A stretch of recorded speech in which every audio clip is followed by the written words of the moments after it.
और कोकिला नामक पाठ में माखनलाल चतुर्वेदी जी ने अपने भावों को अभिव्यक्त करते हुए कहा है कि यह कविता उस समय लिखी गई थी जिस समय हमारा देश परतंत्र अर्थात स्वतंत्र नहीं था। उस समय हमारे देश की स्थितियां बहुत ही दयनीय थी।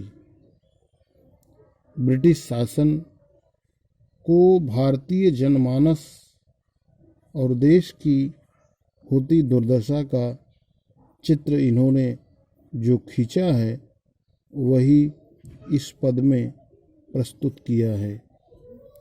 कवि माखनलाल चतुर्वेदी जी ने कोयल को अपना माध्यम बनाया और अपने आप को एक कैदी बना करके इस कविता का प्रस्फुटन किया है।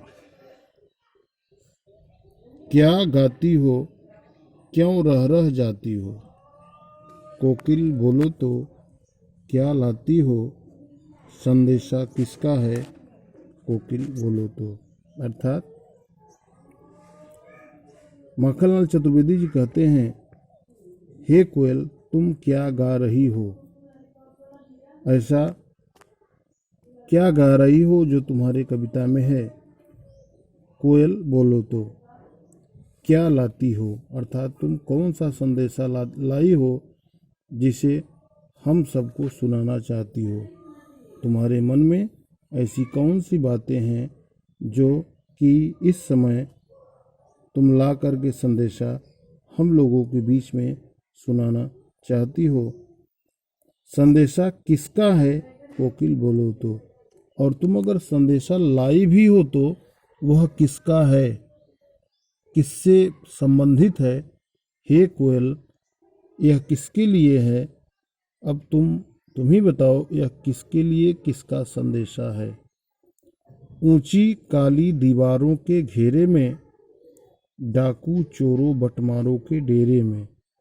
अर्थात जो जेल की दीवारें होती है बड़ी ऊंची ऊंची और काली काली होती हैं, जिसमें डाकू, चोर, बटुआ मार और ऐसे ऐसे जघन्य अपराधी रहते हैं जहाँ पर केवल उनका वास होता है। उनकी स्थितियाँ बड़ी ही दयनीय है। जीने को देते नहीं पेट भर खाना, वे उतना ही कैदियों को खाना देते हैं जितने में वो जीवित रह सके। उनको भरण पोषण के लिए और ज़्यादा उनको अन्न नहीं दिया जाता। इस स्थिति में और कहते हैं मरने भी देते नहीं तड़प रह जाना, और वे अगर मरना भी चाहें तो मर नहीं पाते। जीवन पर अब दिन रात कड़ा पहरा है।